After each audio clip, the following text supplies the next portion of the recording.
Welcome back to the show, folks. We have an episode today with a very special guest. His name is James Strole, and he is the founder of the People Unlimited movement as well as RAADfest. And if you don't know what RAADfest is or what People Unlimited is, and you're interested in longevity and living a very long life, then you are in for a treat. Before we jump in, definitely want to point you guys to niddam.com, my website, where you can sign up for the newsletter. You can find out about my membership community and all the other cool stuff that we do. And also, probably even before that, I want to thank you guys for being here and for always being so amazing with your questions, your comments, your feedback. I love it.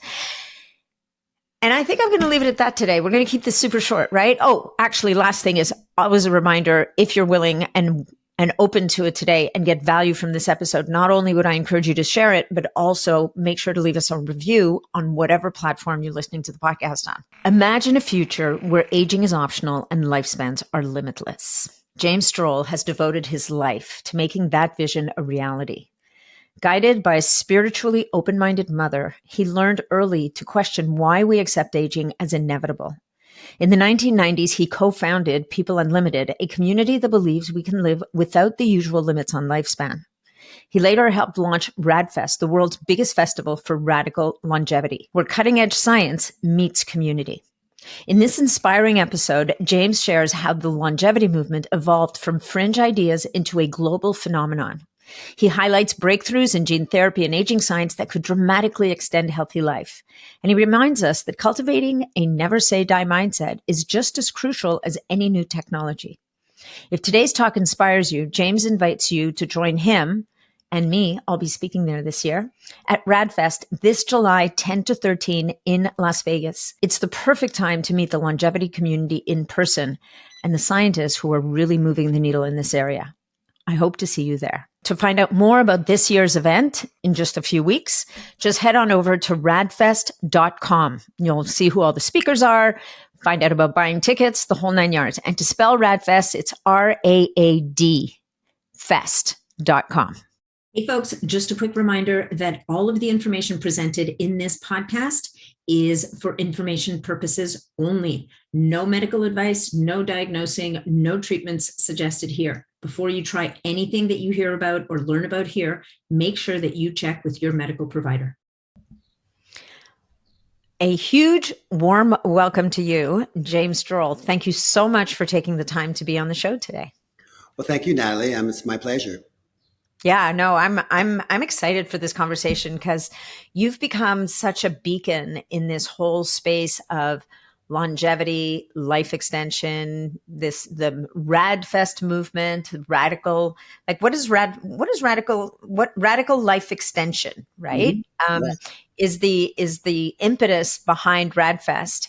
And I was talking to my producer and we said, wouldn't it be great for people to get some insight into James? Like, what was little James like? Would your parents be sitting there going, yep, no, we absolutely would have put him here, or would they be scratching their heads going, how did this happen? Where did this all get started? Okay. So you want me to, I'd be happy to share. I mean, we don't have to spend too much time back in the past, but I'm what kind of got you moving in this space? Because you're a leader here. Yeah, thank you.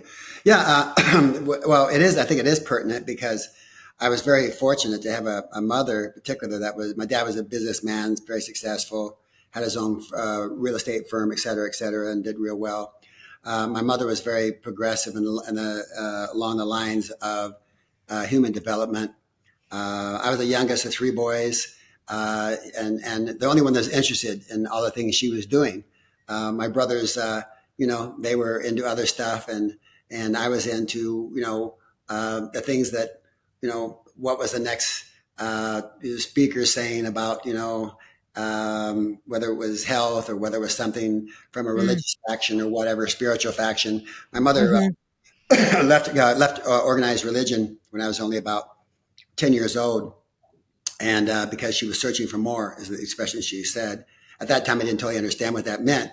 She told my dad, she says, I can't stay in the church anymore. The word is dead, is what she said. And dad's dad was a preacher, so it kind of upset the whole family system a little bit. Oh, yeah. But she was determined, she said, and consequently, I was the youngest, and I was always interested in different things than my brothers, and so I went with her everywhere that she went, to hear the newest talk on health, the newest talk on some spiritual development, you name it. She just take me all over. Every week we're going to someplace new.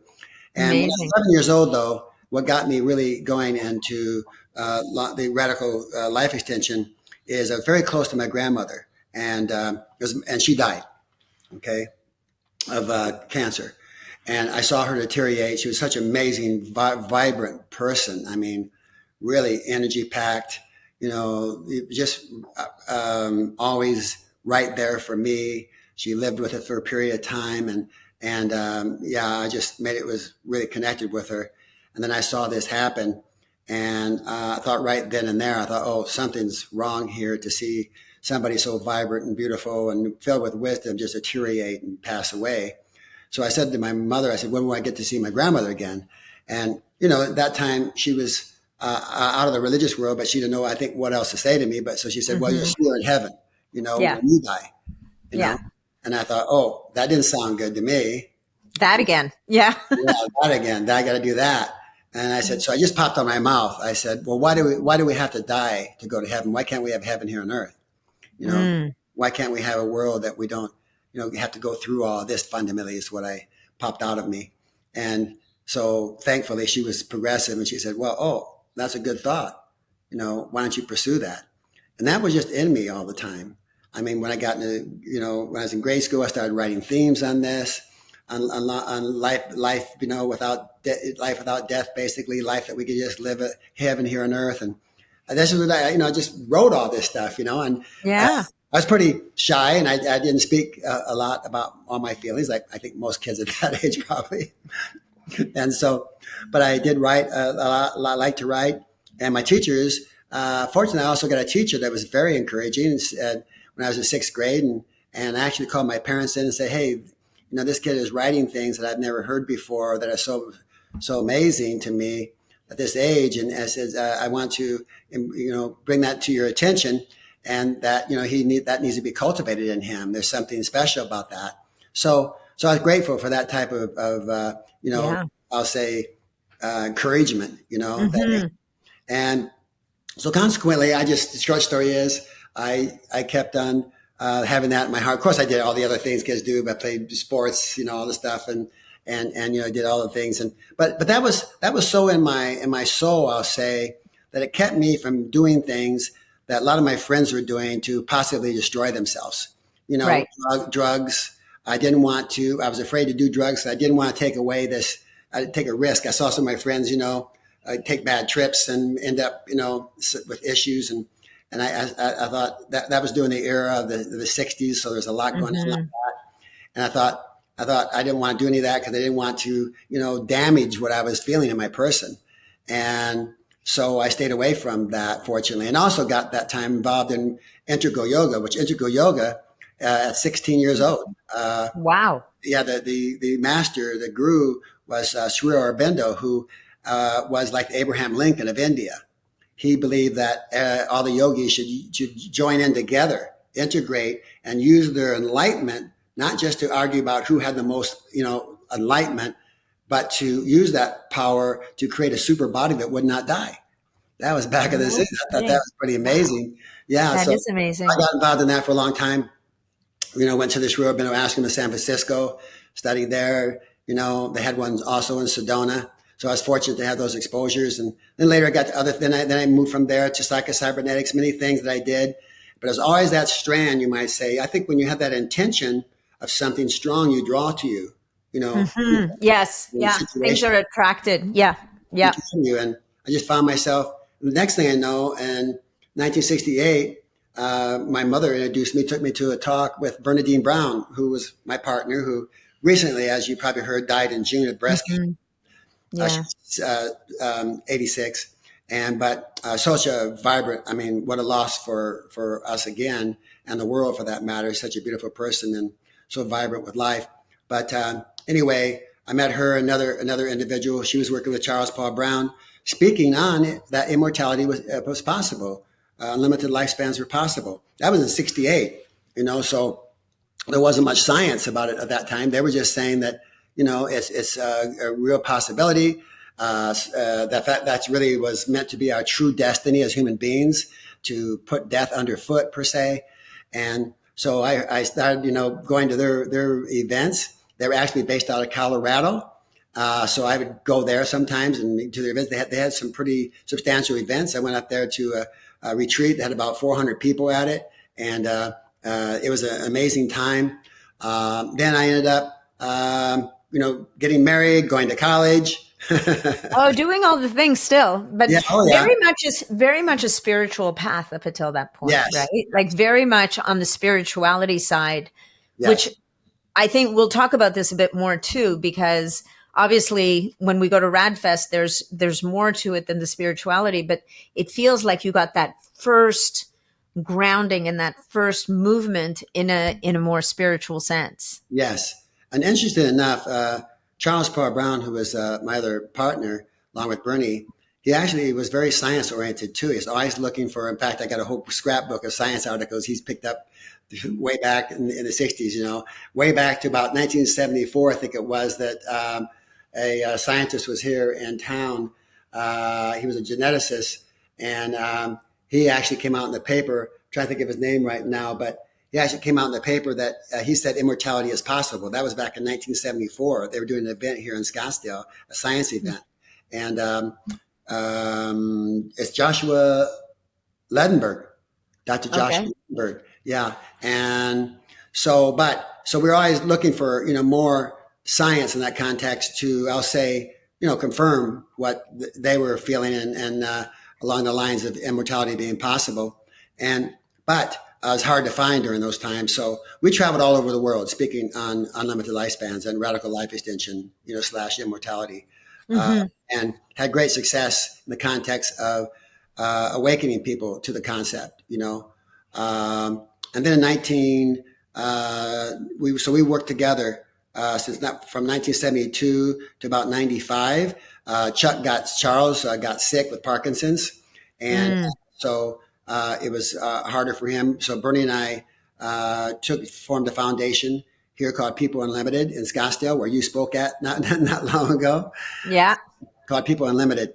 And that's where we formed that company. Chuck would still attend and so forth and participate at times, but it was something that Bernie and I initiated to kind of take it to the next level, you might say. Right. Now, so this community here is dedicated to the education and inspiration for people to live unlimited lifespans.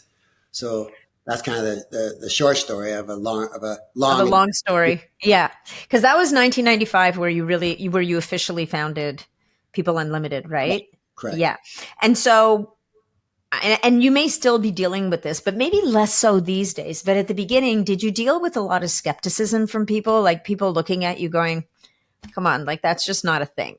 Like unlimited 100%. Lifespan, like not going to happen. Forget it. 100%. We got tremendous resistance and also some tremendous response. Even like we were on the Larry King show, for example, back in the 80s. Wow.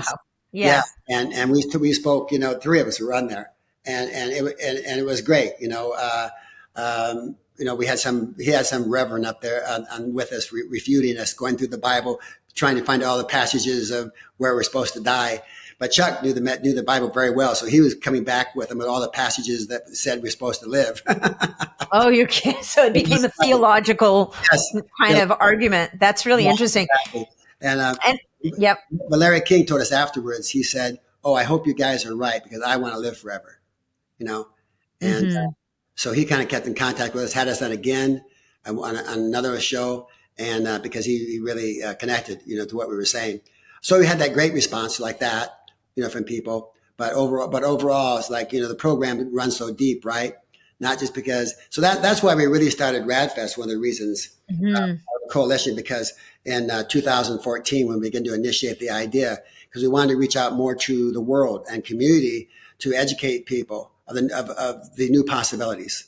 And would that be where you really started to bring the hard science in, do you think? Yes. Because, Yes. right? Because at some level you're, the spiritual aspect, and I think we can't let go of that spiritual aspect. No, I think no. It's you the need foundation. Really. both. The foundation. It is the foundation for sure. If we had a three-legged stool, the third leg is avoiding disease, as we've seen, right, with Bernie and Charles. Yes. I mean, ultimately, it's how do we stay healthy? And Yeah, who talks about this? There's a gentleman that I interviewed a while ago, Dr. Bill Lawrence, and he talks about getting to the bridge oh, and staying healthy yeah. so that you can get to that bridge that's going to take you, and it's going to involve whatever new technologies and whatever new science is available to us. But you have to get your healthy body to that point so that you're kind of almost eligible or able to cross the bridge. Good point. Good point. Absolutely. Ray Kurzweil talks about that too. That there's those bridges, and the first bridge to get over that first bridge is foundational health. Yeah. You know, Yeah. and yeah, so it's very important. And but yeah, so we started the 2014 reaching out, to your point, out to scientists, because that's what we wanted to, scientists and doctors, and that we had been hearing about more, network. And the idea was to reach out to them to create a coalition and bring everybody together to create the collaboration and camaraderie, to not only with the scientists and doctors, but also bring in the public. Yeah, no, Yeah. and you can totally feel that at the event. Like when I was there, my first RAADfest was last September, and it was I attended lectures that blew my mind. Right, so like it was, there's people doing things that are, what's his name? I think his first name might be Sheldon, or maybe his Oh yeah, last name is Sheldon. Yeah, Dr. Sheldon. I know who you're talking about. Mhm. Dr. Sheldon, Yeah, who's exactly. actually he's using, I believe he's using an infrared laser to draw stem cells to that part of the hypothalamus that Yes. regulates aging, right? And Amazing. resetting the aging clock. And when you look at him, you can see, like, you feel and see a vibrance and a vitality in him that Yeah. is way, and I'm not going to say beyond his years, it's before his years. Like, I mean, he's got all this wisdom, and yet he's got this crazy mop of hair on his head, and his skin is glowing, and he's doing, like, it's amazing science Yes.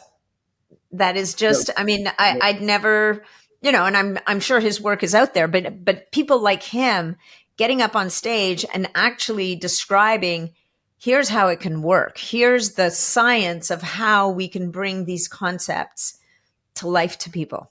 Right. Which is really, I mean, I just think it's an amazing thing to be a part of and to see. Now tell me, so you've been into this for a decade. This year is the 10th anniversary of RAADfest Yes.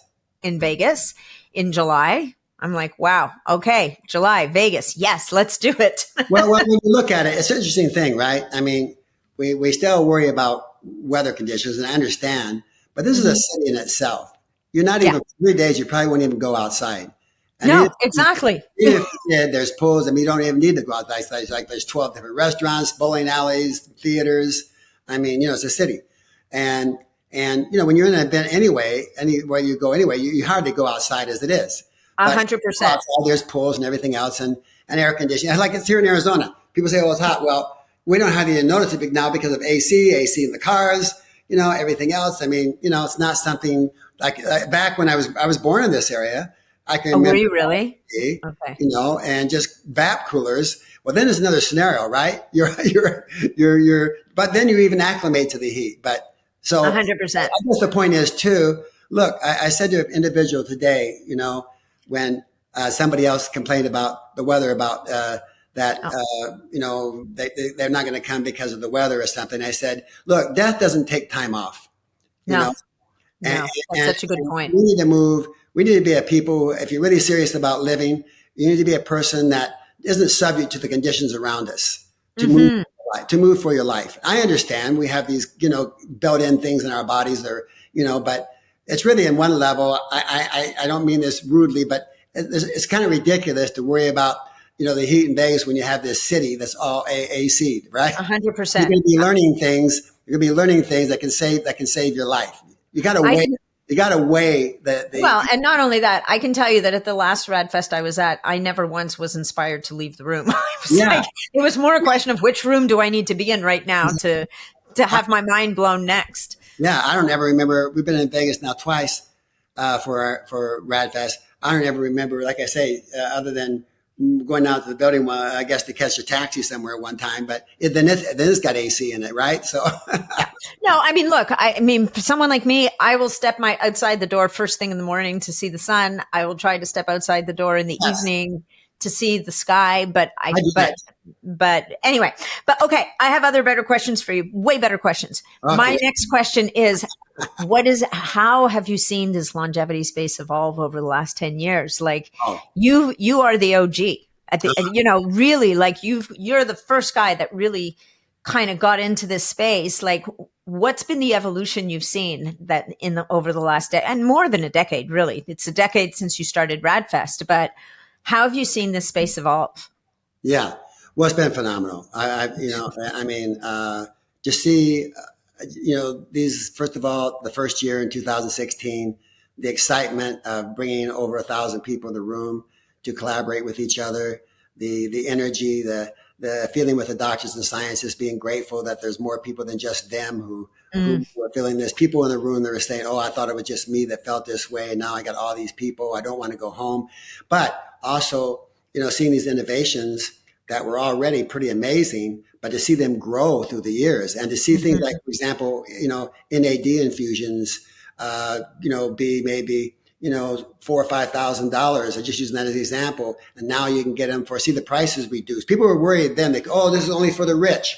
Well, it was a cell phone at one time, right? But look, now everybody owns one. And so I saw the same principle happening. These innovations, becoming available to everybody. And this is the great thing this year at RAADfest. We're going to have a clinic.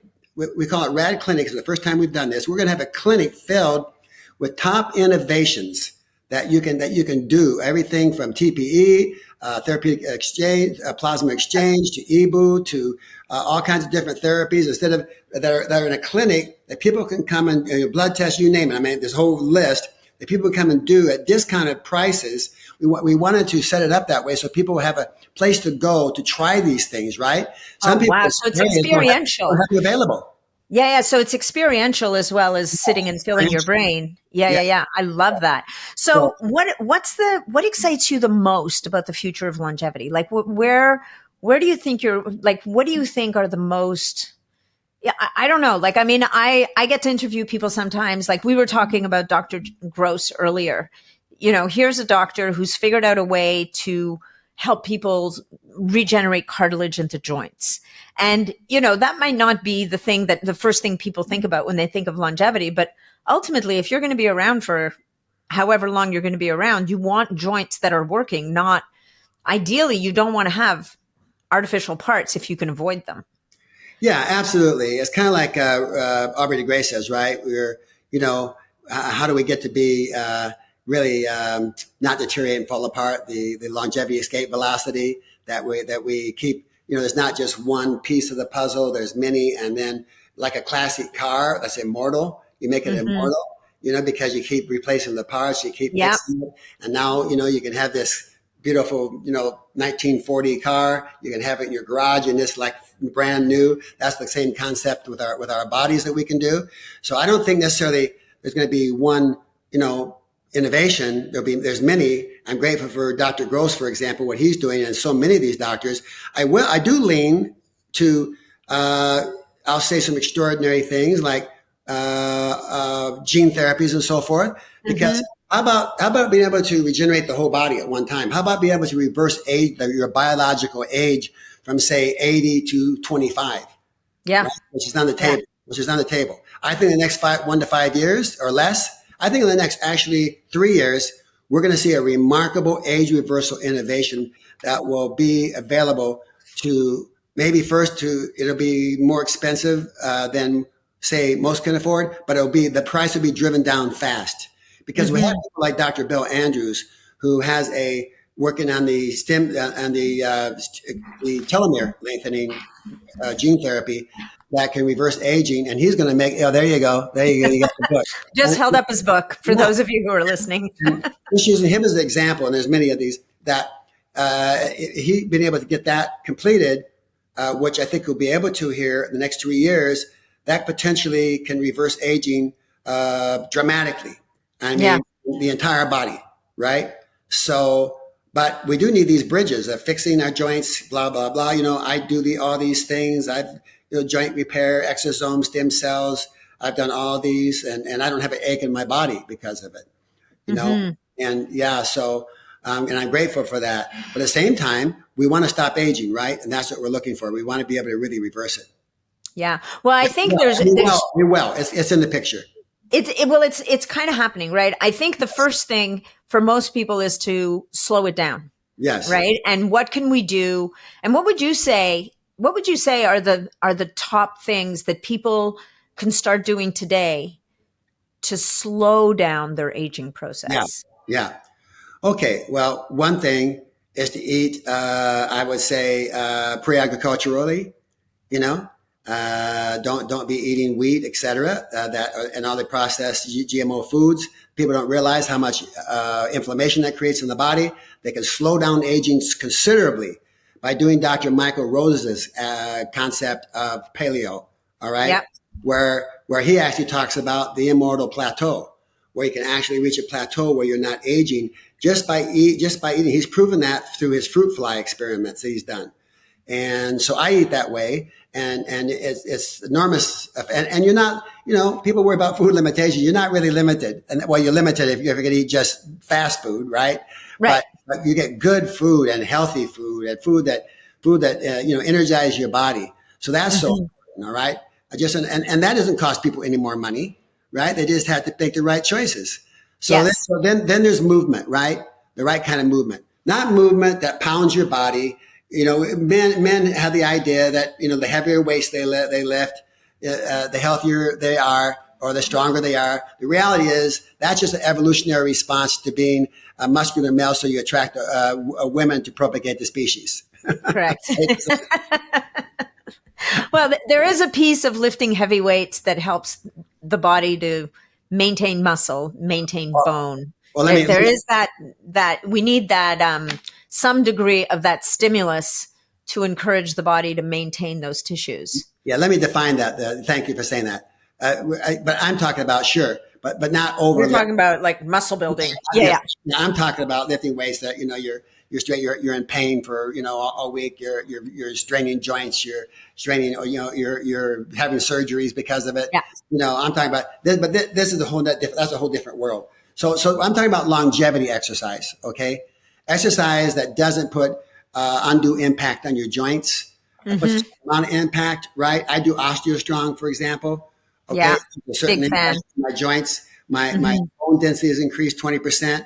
I had an injury from a ski injury that was 15 years old. That after doing 4 months of OsteoStrong, completely went away. Nothing else would ever do. I did. You mentioned earlier Prolo. I did that. Prolotherapy. Yeah, it was good, but didn't totally take care of it. But that you can tighten those joints by certain kinds of exercise. You know, walking, swimming. Not running downhill. Okay, where you put, you know, 100 times the impact on your joints you would if you're walking up. You make yourself a candidate for joint replacements, and you want that unless you have to. Any of those things. So there's longevity exercise. So you're building strong muscle still. My girlfriend, as you know, Lana, is a trainer. Okay. Yeah. I've got good muscle. I've got good muscle. I'm not after to build muscle that, you know, that pops my buttons in my shirt. I'm just after muscle that is healthy. And I'm not criticizing people who feel that way, but I'm just saying it's not the best thing on your body. Well, I think that's such an interesting point because it's such I love that you just said this because we tend to operate in a black and white world, right? People are like, build muscle and muscle is going to make you old. Like, you know, too much muscle is going to make you old. And I think that as we move through this longevity space, what we want is an appropriate amount of muscle that keeps us functional and independent. Yes. Like you want, the amount of muscle that your body needs to be limber and to be strong and to be functional without getting into these super physiological forms that ultimately are very, like, they're expensive. They're metabolically wildly expensive, and there's a cost on the other side. 100%. That's right. Yeah. So finding those lines. I wanted to ask you, do you still do yoga? Do you still Yes, practice yoga? not as much. I kind of mixed up. I've done yoga, did yoga for a long time. Now I am doing some different kinds of motion exercises. Mm-hmm. I learned from one of our members that he took a course in. It's more about the rhythm. I think yoga is great, by the way. But Mm-hmm. I like to mix things up, so I'm doing this new rhythm. They call it. Mm, I just started doing it, so it's rhythm, biorhythm motion, something like that. Okay. That he's taught us. That he learned in another program. Keeps your really does a lot of great work on your skeletal strength Yeah. and your posture, which is vital for us to keep upright, right? Mm-hmm. He's going Mm-hmm. down his way, his age, Yeah. like Bill Andrews, the illustrations he has of the Of guy the person who, yeah, yeah. that's down. So, but yeah, so I do. I probably have a list of about 40 different exercises I do, and I don't do them all every day, but I do at least 10 of them every day. I mix them, Nice. Yeah. everything from breathing in the morning to sunlight exposure to different stretches, moving your body, not sitting at a computer. You can stand up at your computer. If you'll Yeah. stand up and just do a few stretches, you've broken a rhythm, a sedentary motion of your body, that your body is sending messages that, hey, I'm moving now and I'm going to stay moving. So it's 100%. long periods of time. Yeah. No, I love that. And so you mentioned, diet, which is, it is amazing to me that no matter who I ask, no matter what transformational field they're in, as soon as we talk, so what are the three things that people need to do to ensure longevity? It always boils down to what you put in your body, moving your body, exposing yourself to natural light. Like it is that, because you're a guy who's exposed to all the things, right? Like the Dr. Sheldon stem cells to the brain, to the aging center of the brain, turning the clock back. Dr. Liz Parrish's gene therapy, or, the stem cells, the exosomes, all these amazing, mind blowing things that people are like, whoa, I was exposed to this human regenerator bed last week where, right, it generates all these, I think, is it positive or negative ions, and just resetting the body's electrical system. But at the Yeah. end of the day, the bottom line, right? Drink the Strole water, eat the real food, see the light, move your body. All of these things never change. I just think that's fascinating. It is But fascinating. moving on from, so now going to the flip side of that, as I move off the screen because my camera is not working properly today, as I leave the room.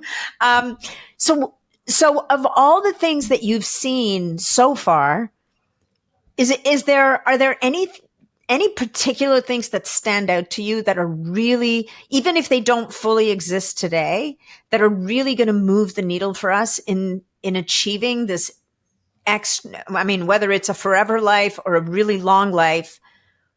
What are the things that really light you up? I think gene therapies are going to really, it's going to change the whole picture. All Yeah, right. it makes sense. And it'd be like Dr. Sheldon's work is phenomenal. I'm very impressed with that. Like you mentioned, be able to take this laser and really stimulate the brain the way he does and cause such changes. It's pretty phenomenal. I do want to. I think he's going to be speaking this year again. From what we were going back and forth on some communication with him, but so that's remarkable. But I think gene therapies are going to offer us, and they're just in the infant stages, of course. Still, I mean, much doing good things, and Liz has taken. I think she's the most. She's taken more gene therapy than any woman or any person in the world today.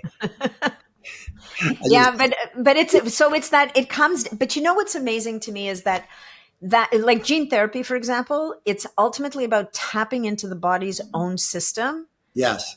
and resetting it so that the body does what the body can do, that only the body can do. Exactly. Exactly. Right. And on that note, I'd say it's something we don't talk about enough, and we do talk about it at RAADfest, and I do, and you've mentioned, but it is our mindset.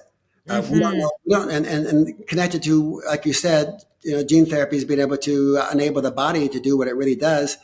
We don't really understand yet the capacity of what our bodies can do, because we've been totally in survival all of our lives, all of us, and we've been traumatized by survival. So our bodies, and we've been suppressed because of it. So we're coming out of that more and more, many of us, but that's part of this new world. And it's important. I think we all talk about it more and embrace. Michael Rose was just telling me the other day, he said, look, Jim, if people don't understand, it's so important that if they want to live forever, they need to embrace immortality. They need to, not be afraid to embrace it and go for it, own it. Because he said it's a powerful effect on the body, because you're saying to your body, wake the hell up. Yeah. And you're saying to your body, look, I believe in you. I believe in you. And we haven't done that. We've had no faith in our bodies at all, for the most part, most people, and what we can really do. And so that's the foundation.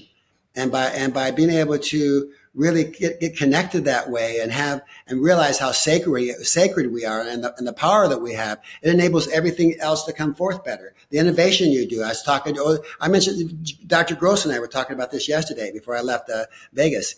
We were talking about how he said, I says, when a person comes in here and they really embrace, what I'm doing, and they believe in it, it works better. It's just a physical thing. It's a very physical thing. So why don't we know? Why aren't we aware that all these innovations we're doing, that if we'll embrace it totally, if we're after longevity, if we're after unlimited lifespans, if we're after immortality, whatever your choice may be. I said to people at this event in Vegas, I said, look, I'm an immortalist. You may not want immortality right now the way you're thinking. You may only want to live to 120, for example. Yeah. We'll say that. Yeah. Or 140 or 160. I'll bet you if you get there and you're 160 and you're doing good, you're not going to die then. But that's another topic, right? Mm-hmm. No, but that's a fascinating thought. Right? That concept is so interesting. Like we've all, or many of us have heard the story of, and this, I don't exactly remember the story, but a physician who was treating a man with I think he had cancer of some kind, and the man really, really wanted to live. And so the doctor said, okay, I'm going to give you this concoction and it will keep you alive. And I think it was a legitimate treatment. And he gave it to him, and this man lived for another couple of years. And then the funding got cut. And the doctor didn't have access to the treatment anymore. I may be butchering this story, guys. I apologize, but this is a legit story. You're pretty good right now. Where he then gives him essentially a placebo that keeps him going for another period of time. And then eventually he comes clean and says, look, I don't have the drug anymore. This is just a placebo. And within a couple of months, the guy was dead. And what kept him going, right? The power of the mind. And I'm not saying that every illness can be beat with the power of the mind necessarily. I mean, there are probably physical and physiological things that can't necessarily be overcome.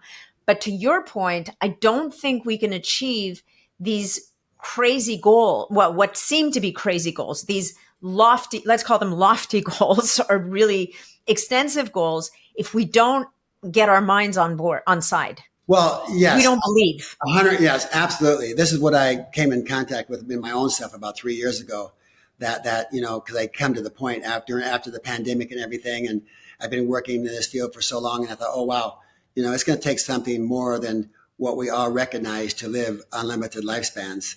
It's going to take something, way beyond even what I felt good. I felt, healthy, and I still am, but I thought it's going to take something like supernatural energy, and to your point. And so yes, we haven't even tapped in yet to what we're really capable of. I mean, the placebo effect has been known for a long, long time, right?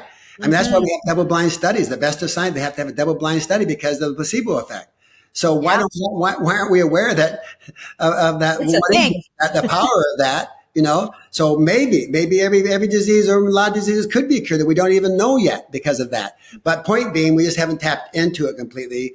We haven't had that real, I'll say, confidence. We really talked about it.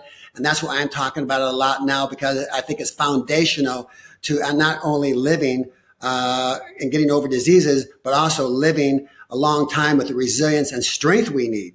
Because when you're looking at another 100 years, right, it's hard to even fathom. If you live in 200, 300 years, what is it going to take for us to be able to need in our bodies to have the resilience and strength to not only live that long, but to see everything we're going to see, right? We're going to see people that we love pass, but who say, don't embrace the idea.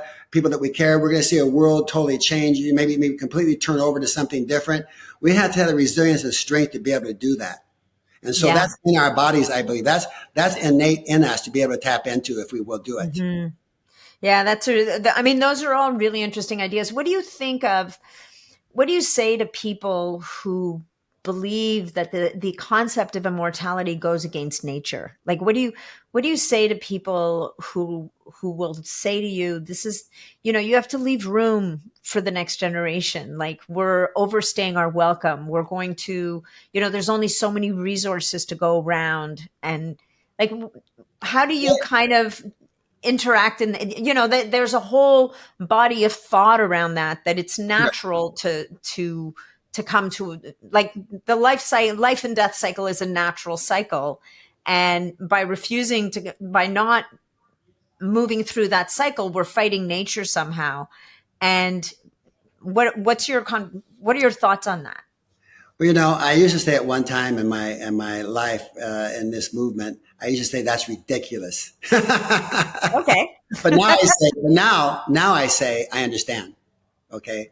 Okay. I understand where they come from. I did before, but you get so many of these, I'll say, automatic reactive responses that I used to say, oh, that's a ridiculous thought. But I understand, because we've been programmed so long to believe that way, right?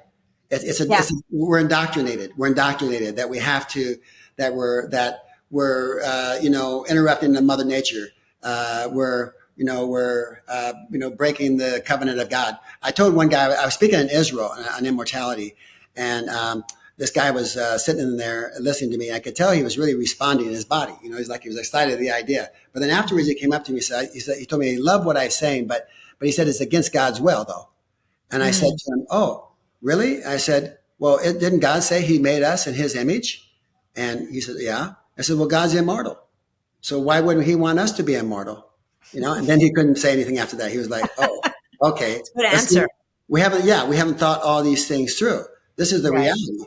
Mother Nature isn't determining whether we're live long or not. There's not really interested. It's about the propagation of the species. So we have to intervene. It's our responsibility as human beings to interrupt patterns that aren't conducive to the vitality and strength of us as a species. Mm-hmm. So, but I understand that the doctrines that are there, they've been taught people for so long. A lot of it is religious indoctrination that they're not even worthy. Underneath all those responses is not feeling valid, not feeling worthy enough to live a long time. The best thing we can do for any generation, your kids, the people you love, is to stay alive. Your best friends are people who want you alive, but contrary to that, we've been programmed that we're of baser substance, I had one guy in England tell me one time when I speak in there, he said, oh, we have to die and be fertilizer for the trees. I said, there's plenty of things that can be fertilizer for the trees. I said, we're to live and help each other get through and make heaven here on earth. We're never going to get what we really want to get if we keep passing out and if we keep passing the buck to another generation. And so do you think that in living a really long life and an immortal life, let's say, do you think that gives us the opportunity to really make progress? Because I do think we're living in a time right now where the world seems upside down. Yes. Things are really, they're going sideways in so many different directions in so many different areas. Yes. It can be a little overwhelming. So do you feel that by living longer, I mean, basically, I think almost what you're saying is you will accrue enough wisdom to really be able to step into that wisdom and affect change in a more meaningful way. Is that because I think when people talk about living a long time, they don't think, and I think you said this a minute ago, we're not really thinking this through, right? And so what's the goal of living a long time? Is it to not die, or is it that you want to be able to step into your power in a different way, to contribute in a different way, to lead in a different way? Yeah, I love that because no, it's not just about. I tell people, for my own personal feelings, I'm not wanting to live a long time just to some vain aspiration to regain my youth. It's about getting out of the survival mechanism and being able to get into the era of creativity. All right, Mm-hmm. we need time to do that. We don't even know who we are actually as human beings yet. We have an ideas about what they are, and it's great, but we really don't know because again, we've been so traumatized, and we're always struggling, to stay alive.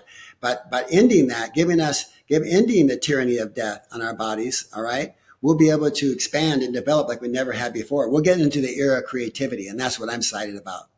Okay. Yeah. So, and bringing that spirituality into it, really kind of elevating the human Yes. experience in a different way. Yes, it's really a very physical thing. I mean, we need time not just to develop. I mean, I'm talking about yes, the creativity of our soul, along with the creativity of life itself, all around us. I mean, accomplishing. Right now we don't really take care of the earth because we're passing through. Right? It's like going to a Yes. hotel room. You don't really clean it up because you're just passing through. That's the way it is now with us here on Earth. So if we're really invested here all the way and we have the time, we can change all these things around. That's a really interesting idea, actually. Yeah. I do clean up for the cleaning lady, but Not all the way. sorry. Not all. I said probably not all the way, right? You don't make the bed and everything else because they're Well, not coming. completely, because then she'd have nothing to do. But Well, yes. but it's still the same. You're passing through, right? So Yeah. Yeah, no, but that's a really interesting point. I think that if people if people got their heads around the fact that, I mean, certainly on an environmental level, that this is it. This is the house. yeah, And this is the you better house. take care of it Yeah, because you're going to be here for a really long time. exactly. So, have we hit that tipping point, do you think, of achieving, of getting to that place where we can really think about immortality and or very long longevity, or do you think we're not quite there yet? I think we're in the era of immortality now. You Okay. do. You think we've Yes. we've And we've passed the tipping point? yes, and that really isn't my quote, although I like to, say, even though I've always felt that You way. can have it for this podcast. I I'll give have it to it you. for this broadcast. But Okay. I'm happy to say that I was in a talk about a year ago and at the Scripps Institute with a bunch of attorneys. And we were invited in there to give a few of us as longevity leaders were invited there to give a talk on longevity because they wanted to know how longevity was going to affect law in the future. Right. Yes. And so it was a really Yeah. interesting conversation. And they had George Church come on, okay, virtually because he doesn't travel that much. All right. And they was asked that question, when will immortality happen? And he said, we are in the era of immortality now. Hmm. I thought that was so great. And I had always felt that, right, for a long Yeah. time. But I loved it when he said that. But yes, we're in the era now. The transitions are already happening. Minds are turning that way. Thinking is becoming that way. And all we have to do is keep nourishing that. I'll use that term and keep going. And we're going to see some tremendous manifestations in that. Already are seeing some great things happen, but there's so much more for us to benefit from. Yeah, well, definitely. I mean, certainly on the more physical science side, we're seeing leaps and bounds, Yes, that's right. right? That's right. Um, if anything, and I think you said this earlier, I think the bigger leap for people is going to be on the spiritual mindset piece, Uh-huh. That's right. right? I think the science might even at this point might even get there long before most people are ready You to might be step right. into it, to believe it, to be able to live it in that way. Probably right. You're probably right. Yeah, I say a lot. I say, look, we don't want to be creating some innovation, right, that reverses our aging. We're able to live forever and then destroy ourselves, on some because our mindset isn't aligned with it, and we're still in destructive mode, and we still are out warring with each other. Wouldn't that be a terrible thing to be, 1,000 years old and facing death of destruction because we haven't settled our human dignity here of being human beings? I mean, oh my Hmm. God. So Yeah. it's very important for us to get in touch with this, virtue of our bodies that we're able to value our lives in a way that we never had before. Yeah, that's really amazing. So, what would you say to someone who's just getting their heads around this, right? They're listening to this podcast. They didn't never really kind of bought into this in the first place, and then they're like, "Pfft, okay, well maybe there's something to this. I might be able to get my head around it." So, what advice would you give them kind of in starting to like and I would say, just to define the advice, yes, we have all the scientific stuff and all the physical stuff, and come to RAADfest and you'll get to explore a lot of the ideas and the physical developments that have happened. But on this spiritual mindset journey, where would you direct people to kind of do that work for themselves or to get Yeah, started? that's great. That's a great question. Well, I would say, you know, and I do tell people this, that, you know, seek the conversation.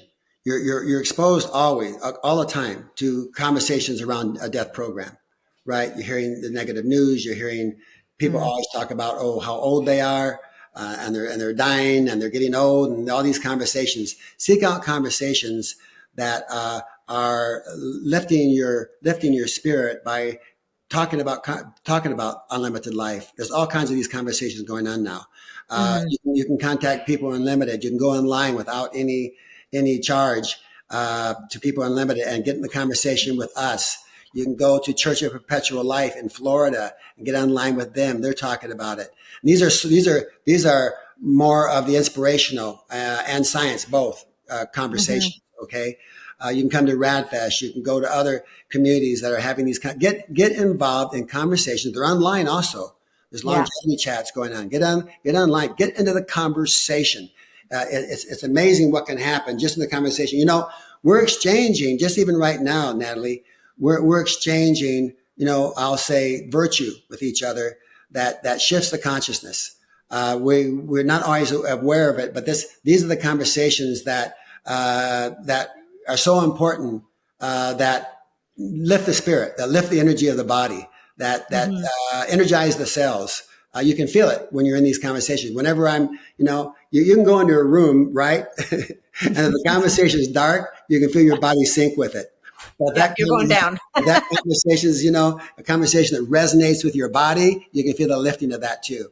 And we need to be lifted as human beings. Get in these lifting conversations that will open up your mind, will open up your soul, and give you an opportunity to feel something you've never felt before.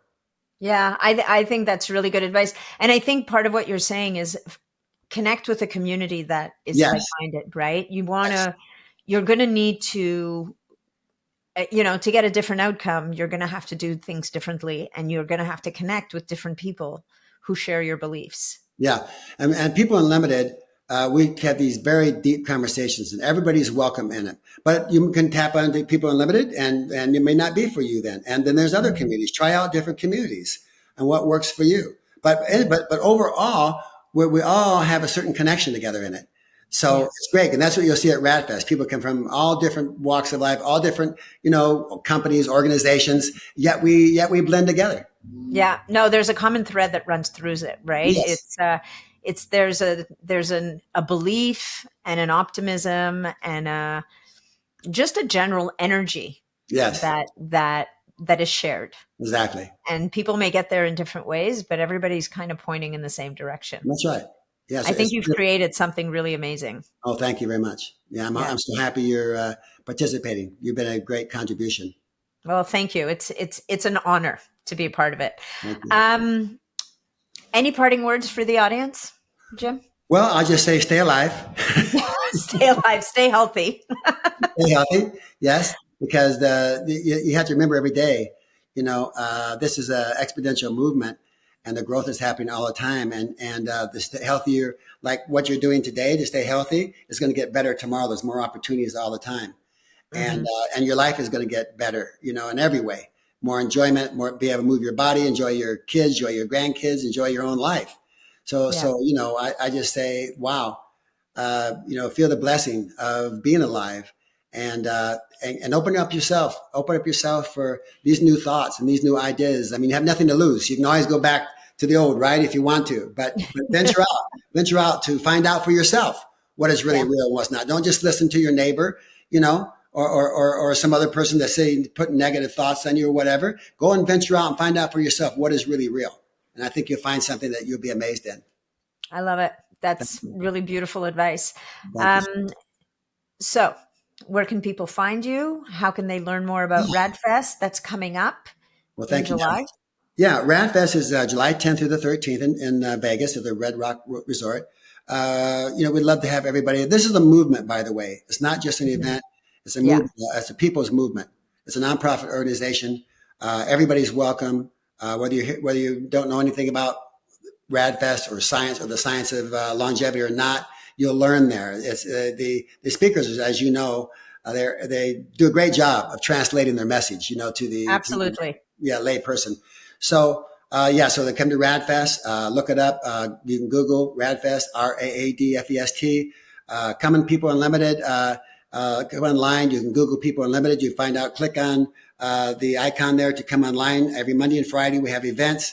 If you want to reach us, it's www.peopleunlimitedinc.com, and they can find out any information they want there too.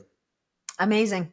Yeah. Thank you so much. This has been a wonderful conversation. I'm looking forward to connecting with you in person again in July. Yeah, me too, Natalie. Thank you. You're fantastic. Appreciate it. Likewise. Thank you.